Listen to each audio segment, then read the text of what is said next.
Today's passage is Psalm 34. And today in England and tomorrow in Wales, we commemorate Ephraim of Syria, who was an ordained deacon and a poet. He also founded a school of theology, but he's best remembered as a prolific hymn writer. Some of his hymns are still in use today. They certainly stood the test of time. Ephraim lived in the 4th century and was nicknamed Harp of the Spirit by his contemporaries.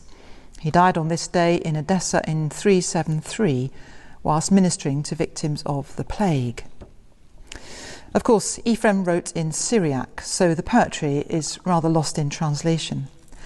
But you might recognise this English version of one of his hymns. Strengthen for service, Lord, the hands that holy things have taken. Let ears that now have heard thy songs to clamour never waken. Ephraim used his poetry to teach theology in memorable form. And I suppose many of us have had our understanding of the Christian faith shaped through the hymns or worship songs that we enjoy.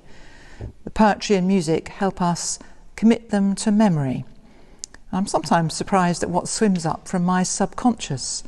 Maybe a hymn I haven't sung since childhood suddenly sings itself in my head. When I read Psalm 34, the verse, "O taste and see that the Lord is good," plays itself in my head to the Vaughan Williams setting. It's over a year now since congregational singing was allowed in church. Such a long time, so long that although we miss our singing very much, it's almost come to feel normal to have a service without it. I remember vividly how I felt last year when people first started talking about not being able to sing carols at Christmas, and I thought, surely it can't come to that. But it did, and we all cope with it somehow. In the light of so many tragic deaths, this seems a trivial limitation, a very small sacrifice to make for the health and well-being of all. Yet it is a sacrifice and it does affect us. Singing together is recognised these days as a therapeutic exercise, valuable to build up a sense of community and belonging, being part of something bigger. It can be inspiring and uplifting, moving and fun, whether it's a church choir, a choral society or a community choir. All this we have been missing. Plus, of course, it helps us stand better and breathe more deeply, usually a health benefit, although that's one of the reasons why it's not allowed at present since COVID is transmitted through the breath.